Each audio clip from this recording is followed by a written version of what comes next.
कई दर्शक सोचेंगे कि फ्रांस की बात है, यूरोप की है, हमने क्यों इतना समय देना है। मैं आपके लिए इसलिए बताऊं कि घुसपैठियों ने किसी देश का सबसे ज्यादा नुकसान किया होगा तो उसका नाम है हिंदुस्तान। दुनिया के कई देशों की नामो निशान मिटा दिए, ये बात और है, लेकिन हम भी कभी ईरान से इंडोनेशिया तक थे। आज हम 33% से भी कम भूभाग में हिंदुस्तान में हैं। और आज का हिंदुस्तान 2023 में जब आपके सामने मैं शो कर रहा हूं तो इस देश में 10 करोड़ घुसपैठी है। फ्रांस को केवल 30 लाख घुसपैठियों ने जला दिया है और आज हिंदुस्तान में 10 करोड़ घुसपैठी है। वहां पर 30 लाख तो कुल इस्लामी आबादी है। घुसपैठियों की संख्या कितनी एक और बात है, वहां शरणार्थी कहते हैं।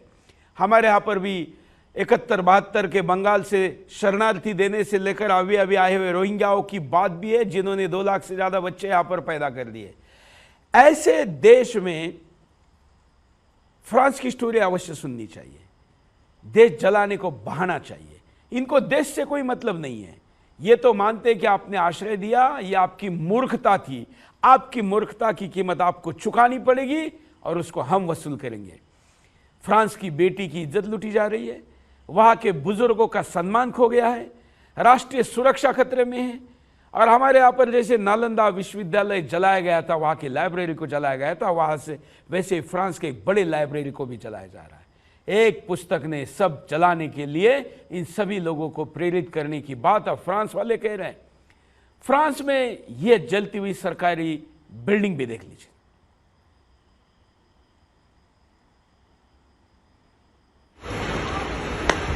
फ्रांस में आजकल चारों तरफ आपको इस तरीके का आग, धुआं और सायरन बजाती हुई गाड़ियों के आवाज सुनाई देंगे।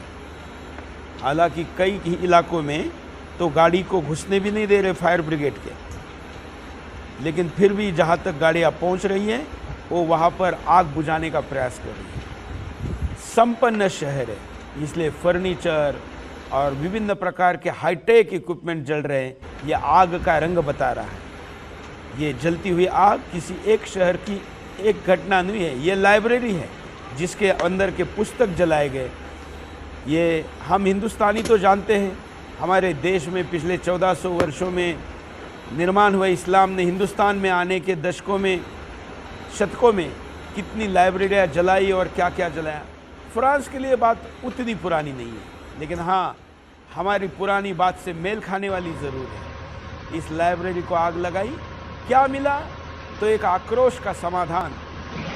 आश्रय देने वाले को सांप तो सांप का काम करेगा, उसको दूध पिलाओ, सहलाओ, आश्रय दो या कुछ भी करो, उसने डंक मारना है। ये फ्रांस अनुभव करा है। बम धमाकों से जलाकर सड़क को जाम करती हुई भीड़ भी अब हर कोने, चौराहे और गलियों में भी आपको फ्रांस में मिलेगी।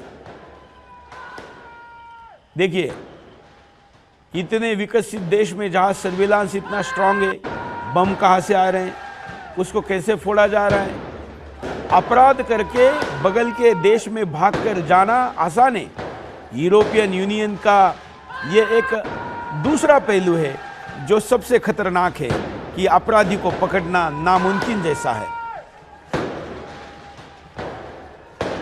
अल्लाहू अकबर के नारों के साथ फटते बम, जलती संपत्ति और आम लोगों का रुका हुआ जीवन, लगातार ये घटनाएं फ्रांस में बढ़ रही है।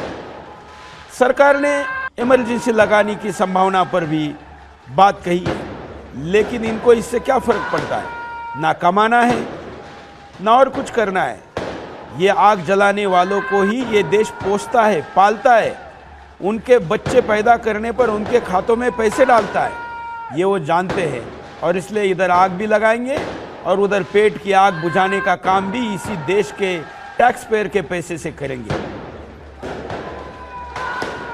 बिल्डिंगों में विस्फोट करते हुए दंगाई भी आपको चारों ओर दिखाई देंगे। इनमें रिहायशी बिल्डिंगें भी हैं, कमर्शियल बिल्डिंगें भी हैं। मानो हैंड ग्रेनेड से लेकर रॉकेट लॉन्चर तक तो नहीं लाए हैं। किस प्रकार से धमाके हो रहे देखिए। इनके दरवाजे तोड़कर उसके अंदर के संपत्ति को लूटने के लिए किया जाता है। शोरूम, मॉल, सुपरमार्केट को तो ऐसे लूटा जा रहा है मानो अपने अब्बू की प्रॉपर्टी हो। शायद वो भी ऐसे नहीं लूटते। चीख पुकार करते फ्रांसीसियों की आवाज आपको सुनाई दे रहे होंगे, जिन्होंने पिछले कुछ शतकों में लड़ना छोड़ दिया था।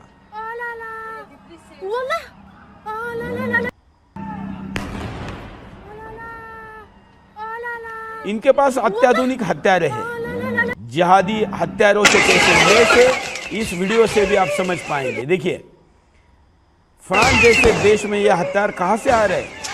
ये सीरिया नहीं है, ये अफगानिस्तान नहीं है, ये फ्रांस है। लेकिन फ्रांस में इतने अत्याधुनिक हथियार पुलिस और फ्रांसीसी मूल निवासियों के विरुद्ध, मालिकों के विरुद्ध लड़ने के लिए उपयोग में लाए जा रहे हैं।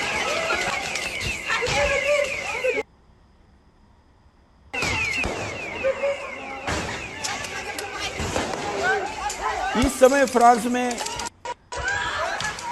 इस दंगे के नाम पर लूटपाट आम बात है।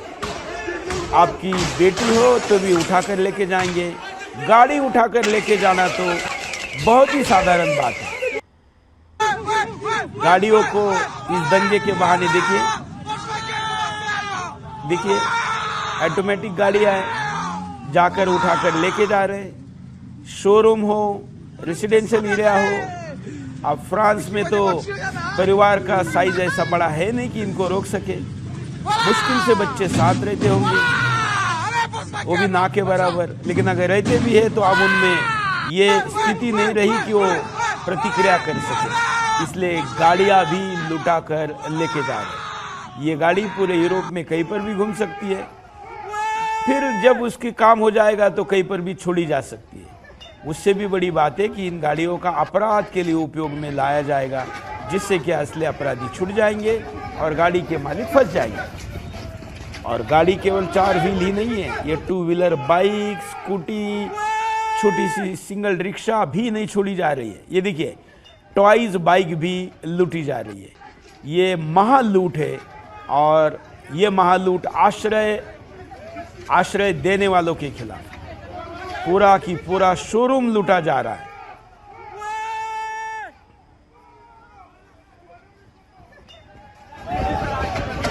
आप आवाज भी सुन सकते हैं।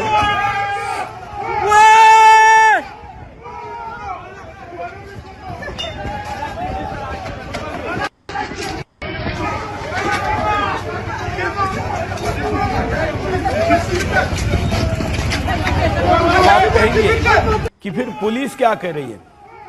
अब आप कहेंगे कि पुलिस क्या कर रही है, क्योंकि पुलिस ने तो बचानी चाहिए। पुलिस ऐसे देशों में बहुत हथियारों से लैस होती है, बहुत आधुनिक होती है। पुलिस के भरोसे ही वहाँ की जनता निहत्थे रहती है और वो सोचती है कि पुलिस है ना, बचा लेगी। आप सोच रहे होंगे कि ये जो लूट रही है, ये सारी लूट चल रही है, ये सारी लूट पुलिस बचा लेंगे। लेकिन अगर आप ऐसा सोच रहे तो गलत है, क्योंकि पुलिस की गाड़ियां और पुलिस की बंदूकें भी लूटी जा रही। अब देखिए इस वीडियो में कैसे पुलिस गाड़ी को लूटा जा रहा है। फुल स्क्रीन दिखाए। ये पुलिस जो कि लॉ एंड ऑर्डर के सिचुएशन को कंट्रोल करने के लिए गई, उनकी गाड़ियों को ही वहां पर लूट लिया गया। फिर उन गाड़ियों को लोगों पर चढ़ाना हो या उस गाड़ी का अपराध करने के लिए उपयोग करना हो, इस जिहाद में जायज है।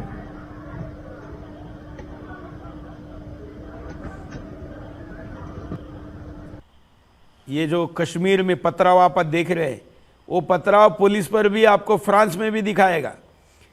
ये पथराव करने वाले एक ही स्टाइल सब जगह है। गाड़ियों में लगी हुई आग, ये देखिए क्या फेंक रहे हैं। पुलिस के ऊपर आग फेंक रहे हैं, आग के गोले फेंक रहे हैं, छोटे छोटे स्ट्रेटेजिक बम फेंके जा रहे हैं। पुलिस को अपनी जान बचाना मुश्किल है। पता नहीं वहां पर अब तक देखते ही गोली मारने के आदेश क्यों नहीं दिए गए। ह्यूमन राइट के नाम पर ये सब कुछ चल रहा है।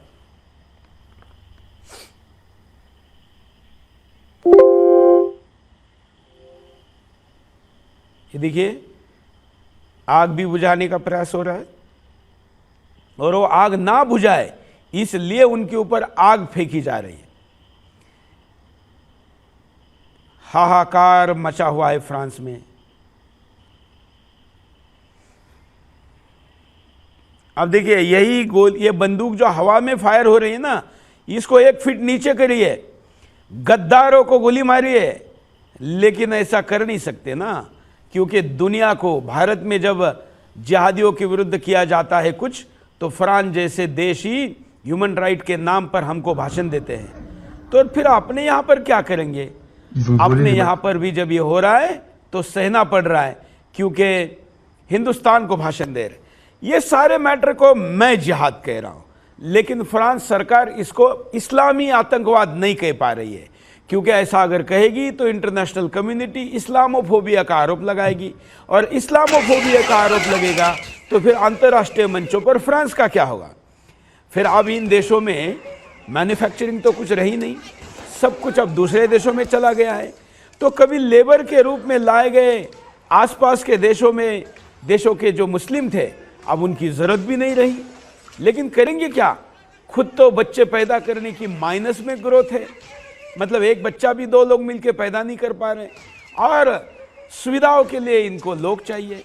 तो इनको लगता है कि मैं तो फ्रांस में 2005 में सुदर्शन चालू करने से करीब 15 तक 10 वर्ष प्रति वर्ष जाता था, क्योंकि नीदरलैंड में एक एग्जीबिशन लगता है ब्रॉडकास्ट इंडस्ट्री का, तो मैं सामान्यतः पेरिस में या फ्रांस में कहीं उतर कर फिर नीदरलैंड जाता था।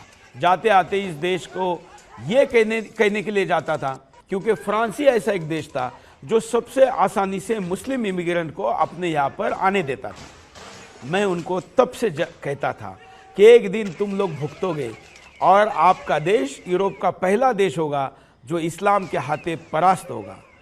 हमारे यहाँ तो 20% के आसपास आबादी है, यहाँ तो अभी 10% आबादी है। 10% आबादी ने ही फ्रांस का यह हाल कर दिया है। उसके बावजूद ये इस पूरे जिहाद को जिहाद नहीं कह पा रहे, ये कहते लॉ एंड ऑर्डर की सिचुएशन है, ह्यूमन राइट का तकाजा है। अरे इसी नारों ने हमको छला बर्बाद कर दिया। 10 को 75 वर्ष कश्मीर झेलना पड़ा, पंजाब को शांत करने के लिए मुख्यमंत्री से लेके कितने बलिदान देने पड़े। आज भी बंगाल और केरला में हमारे देश के राजनेताओं ने इन्हीं शब्दों के जंजाल में अपने देश को जलता छोड़ दिया है।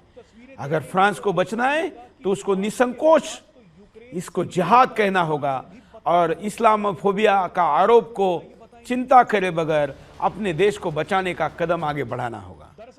हालांकि फ्रांस बातें तो कर रहा है, लेकिन अब तक इमरजेंसी लागू नहीं कर पा रहा है। वहां पर इमीडिएट इफेक्ट के साथ पहले में 12 दिन की इमरजेंसी लगती है, और उस 12 दिन में फिर कोई स्ट्राइक नहीं हो सकती, पुलिस स्ट्राइक नहीं कर सकती। फ्रांस में पुलिस भी यूनियन बना सकती है, क्योंकि वामपंथियों का प्रभाव रहा है, तो संगठित होने का अधिकार है। यहाँ पर जब जिस कारण से ये सारा, जिस बहाने से ये सब कुछ शुरू हुआ है, उस लड़के को, 17 वर्ष के लड़के को मारने के बाद फ्रांस के राष्ट्रपति ने मरने वाले लड़के के पेरेंट्स से सहानुभूति व्यक्त की। पुलिस ने कहा कि हम जान पर खेलकर मार रहे हैं, देश के नियमानुसार मार रहे हैं, और आप आतंकवादी के माँ बाप को मिलकर हमारा मनोबल तोड़ रहे हैं। इसलिए पुलिस भी नाराज है, वो भी कंट्रोल करने से हिचकिचा रही है। तो कुल मिलाकर अब फ्रांस फंस गया है, और इस बचे हुए फ्रांस को अगर बाहर निकालना है तो हिंदुस्तान के स्ट्रेटेजी पे चलना होगा, छत्रपति शिवाजी महाराज के स्ट्रेटेजी पे चलना होगा, तो ही फ्रांस बचने की संभावना है। कुछ और वीडियो मैं आपको दिखाता हूं। देखिए फुल स्क्रीन में कुछ दो विंडो में भी कुछ वीडियो दिखाइए। चलता हुआ फ्रांस, वहाँ ट्रम चलती है, उसको भी तोड़ा गया। मेट्रो चलती है, उसको भी तोड़ा गया। कुछ भी सुरक्षित नहीं है, क्योंकि इनके अब्बू का कुछ नहीं है। ये दूसरे के टैक्स पर ऐश करने वाले घुसपैठियों का ये दंगा अभी तक शांत नहीं हुआ है।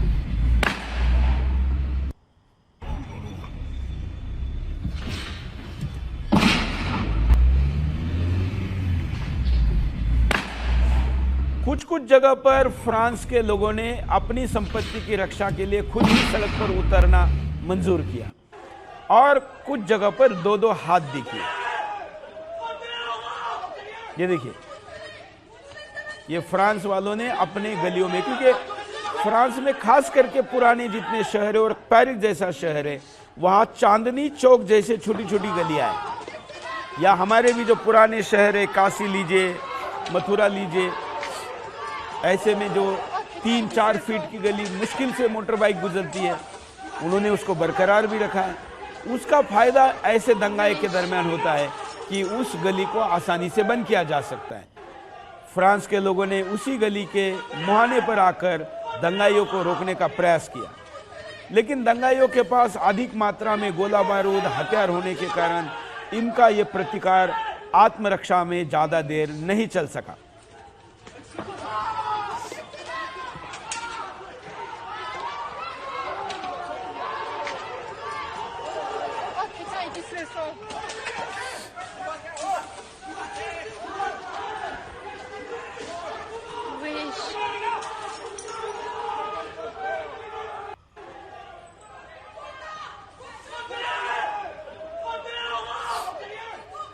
जब अंतर्राष्ट्रीय मंचों पर ये सारा वीडियो जा रहा है और फ्रांस के राजनेताओं को लगा कि अब आती हो गया है, तो कुछ हमारे यहाँ पर भी जैसे स्पेशल टास्क फोर्स होती है, वैसे फोर्स को भी उतारा गया।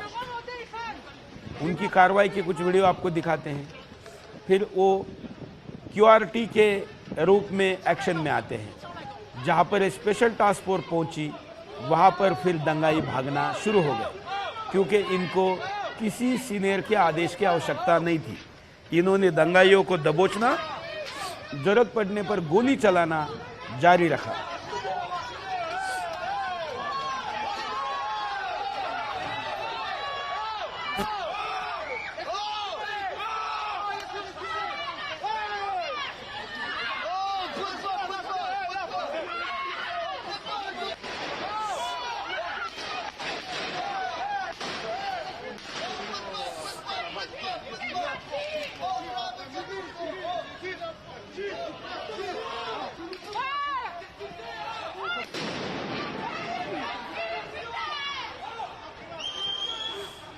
आप जैसे फ्रांस में कुछ जगह पर ये स्पेशल टास्क फोर्स देख रहे हैं, वैसे पेरिस में भी, क्योंकि पेरिस एक अंतर्राष्ट्रीय शहर है और वहाँ पर अंतर्राष्ट्रीय टूरिस्ट भी बड़े पैमाने पर आता है। वहाँ की सिक्योरिटी निर्धारित करना पेरिस और फ्रांस गवर्नमेंट की सबसे बड़ी प्रायोरिटी की काम है, और इसलिए पेरिस के सड़कों पर ये फोर्स को आप देख रहे हैं। पेरिस में जैसे हिंदुस्तान में भी कई जगह पर मिनी पाकिस्तान बने हुए हैं। दिल्ली की बात करें तो सीलम पूरी से लेकर कई प्रकार की पूरी, मुंबई की बात करें तो भिवंडी, गोवंडी, मुम्बरा, ऐसे कई हिस्से। ऐसे ही पेरिस में भी और फ्रांस में भी कई मिनी पाकिस्तान बने हैं, जिनको नो घोन कहा जाता है। नो गो जोन में इस प्रकार का हाहाकार अधिक मात्रा में चल रहा है।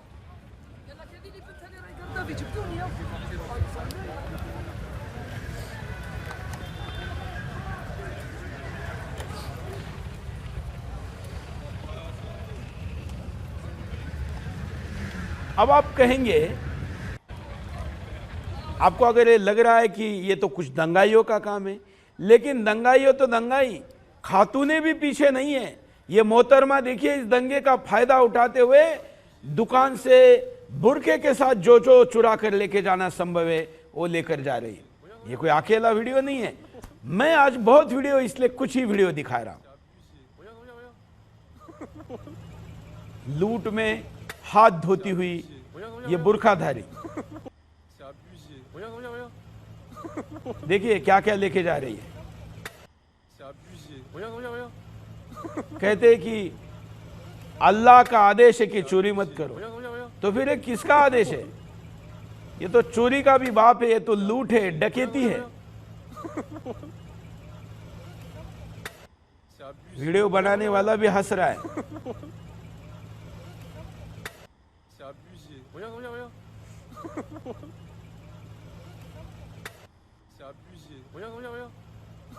अब क्या करेगी? घर में तो 15-20 बच्चे हैं।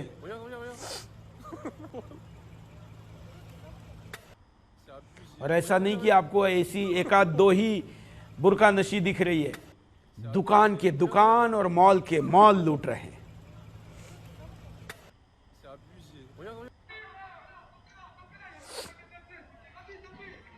इस शहर का ये चित्र देखिए, जैसे शीशे तोड़े जाते हैं। पेरिस जैसे देशों में, शहरों में शीशे के आगे शटर तक नहीं होते। लोग ऐसा मानते हैं कि बहुत ईमानदार लोग हैं। देखिए कितने कपड़े लेके जा रही है। ये फैशन, दुनिया का फैशन, यहाँ से ट्रेंड शुरू होता है। आज दंगे का ट्रेंड, लूट का ट्रेंड यहाँ से शुरू होता है। Ils ont récupéré un mannequin.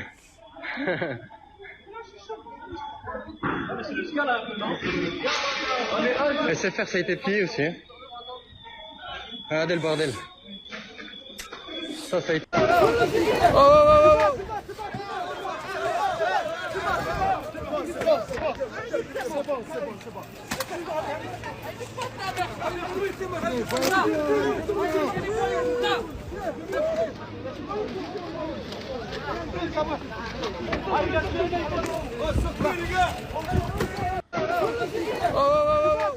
इसमें ज्यादातर अफ्रीकन मूल के हैं, पाकिस्तानी मूल के हैं।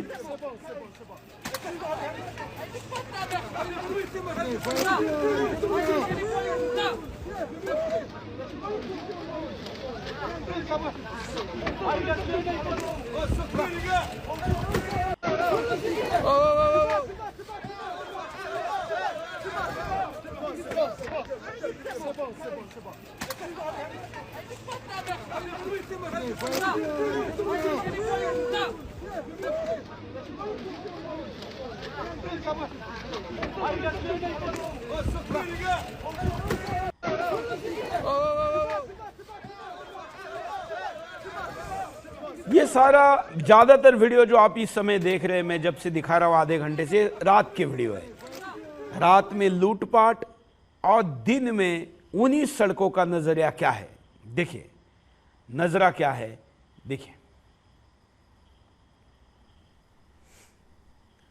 रात की लूटपाट, दिन में धुआं ही धुआं। रात में जलाए गए दुकान, घर, संपत्ति, सब कुछ आपको आग में यहां पर जलता हुआ दिखाई दे रहा है।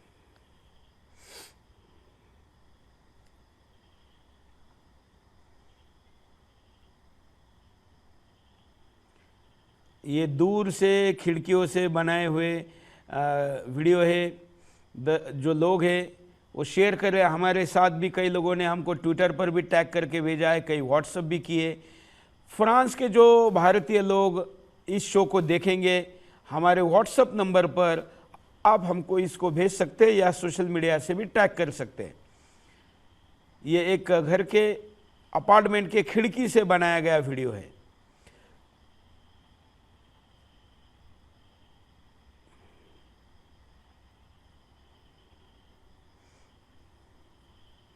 सड़क पर आपको सैकड़ों की संख्या में जले हुए वाहन भी दिखाई देंगे।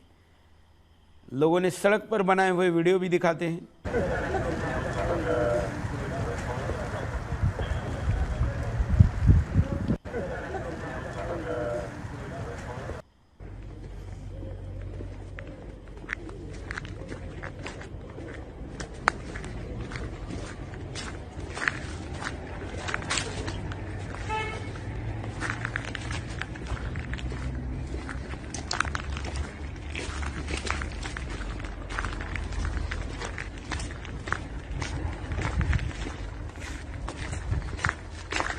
इतनी हाईटेक गाड़ियां हैं, पेट का पानी भी नहीं मिलता। यहाँ का पब्लिक ट्रांसपोर्ट बहुत पॉश है, लेकिन उसी में विशेष बात आप जानते हैं, ये जो माइग्रेंट्स है, इनको माइग्रेंट तो क्या कहे, ये सारे घुसपैठिए हैं। ये घुसपैठियों को फ्रांस जैसे देश में इन बस में भी डिस्काउंट है, पास मिलता है, और इनको उस पास के द्वारा इसी बस से घूमने की सुविधा है। वहाँ का टैक्स पेयर को तो यूरो में पैसे देने पड़ते हैं। जो हमारे यहाँ पर अगर हम कहें तो 100 रुपये से शुरू होती है एक फ्रांसीसी व्यक्ति की बस की सफ़र, लेकिन इन घुसपैठियों को फ्री पास है, इनको राशन फ्री है, इनको रहने के घर फ्री है। जिन बसों में ये फ्रांस में घूमते हैं उसी में इन्होंने आग लगाई हुई है। जिन सड़क पर ये अपने नंगे भूखे देश से आकर इस देश में भरपेट खाना खाते हैं, जाके सड़क पर सीना चौड़ा करके चल सकते हैं, उन्हीं सड़कों पर इन्होंने आग लगा दी है। ये कौन सी मानसिकता है, ये कौन से संस्कार है? खैर, संस्कार जैसा शब्द उपयोग में लाना ही गलत है। ये दुनिया को जैसे गजवाए हिंद है वैसे ही गजवाए फ्रांस चल रहा है, और इस गजवाए फ्रांस में पहले जलाएंगे और फिर उस पर कब्जा करेंगे।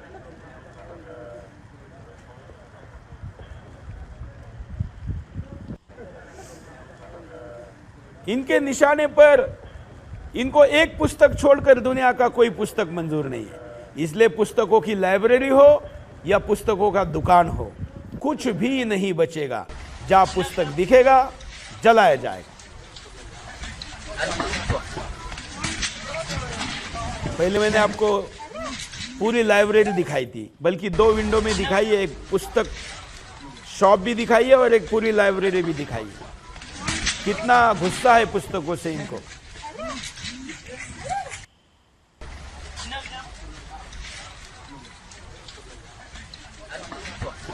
देखिए, एक में लाइब्रेरी है लोगों की तरफ और दूसरी तरफ बुक स्टोर जलाया जा रहा है। पूरी लाइब्रेरी एक तरफ और एक तरफ बुक स्टोर।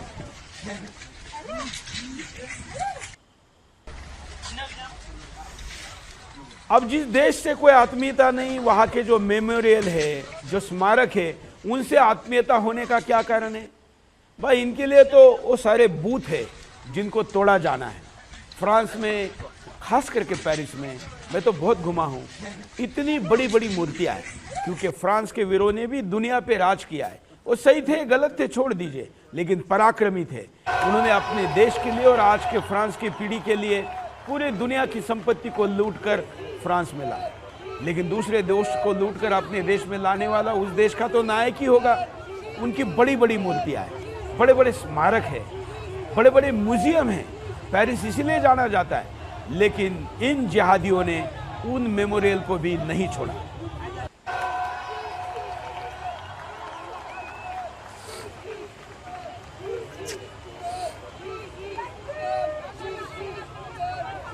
और खास करके जो वीडियो मैं आपको दिखा रहा हूं, ये तो यहूदियों का है। तो फिर यहूदियों से तो मुसलमानों को चिढ़ है ही। फ्रांस में, क्योंकि जर्मनी बगल में है, जब हिटलर ने यहूदियों को मार गिराया तो आश्रय के लिए बहुत यहूदी फ्रांस में आए थे। तो फ्रांस में उनका स्मारक है। इन्होंने, दंगाइयों ने वहाँ जाकर क्या हेट्रेट के लाइंस लिखे हैं, आप वो देख सकते हैं। और वहाँ पर ये महिलाएं भी, मोहतरमाएं भी जाकर क्या क्या कर रही है, आप देख सकते हैं।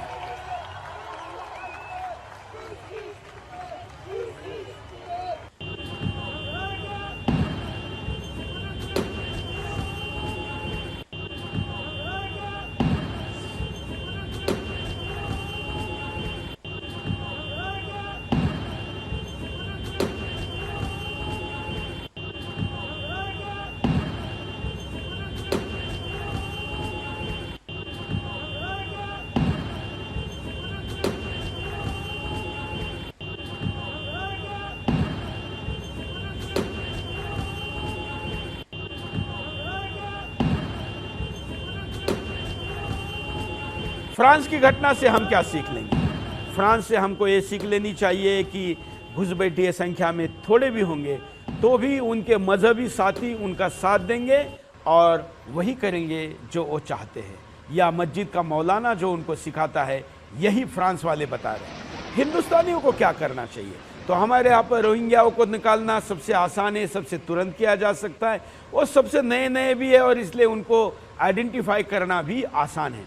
हालांकि अब उनको बिहार और नेपाल के बॉर्डर पर ही 3-3 महीने की ट्रेनिंग देकर मलयालम, हिंदी, मराठी जैसी भाषाओं को सीखकर भेजा जाता है। पहचानना मुश्किल है, लेकिन शुरुआत वहां से की जा सकती है। पाकिस्तानी घुसपैठिए जो क्रिकेट की मैचेस देखने आए और वापस गए नहीं, और हम दोबारा क्रिकेट के वर्ल्ड कप में उनको फिर वीज़ा देने वाले, ऐसे लोगों को वीज़ा न दे, जो आए हैं उनको वापस भेजे। अफगानिस्तानियों को भी हमने कुछ समय के लिए आश्रय दिया था, अब वो वापस जाने को तैयार नहीं है, उनको भी वापस भेजना चाहिए। आपका देश है भाई, जाकर लड़ो, वापस पाओ, लेकिन हमारा देश खाली करो, ये आपको कहना होगा। सबसे बड़ी संख्या है बांग्लादेशी घुसपैठियों की। हिंदुस्तानी मुसलमानों को ये कहना पड़ेगा कि या तो हमको चुनो या बांग्लादेशी मुसलमानों को चुनो। इस नारे के साथ हिंदुस्तान की सरकार और समाज अगर भारत के मस्जिदों, मुसलमानों और मदरसों के पास जाकर ये डील करेगी और उनसे निकालने की शुरुआत करेगी, तो कुछ बचने की संभवता हो भी सकती है। इससे आपका नैतिक बल भी बढ़ेगा और उनका नैतिक बल कमजोर भी होगा, और इसलिए इससे शुरुआत की जा सकती है। तो जलता हुआ फ्रांस और जिहादियों ने जलाया हुआ फ्रांस मैंने आपको दिखाया।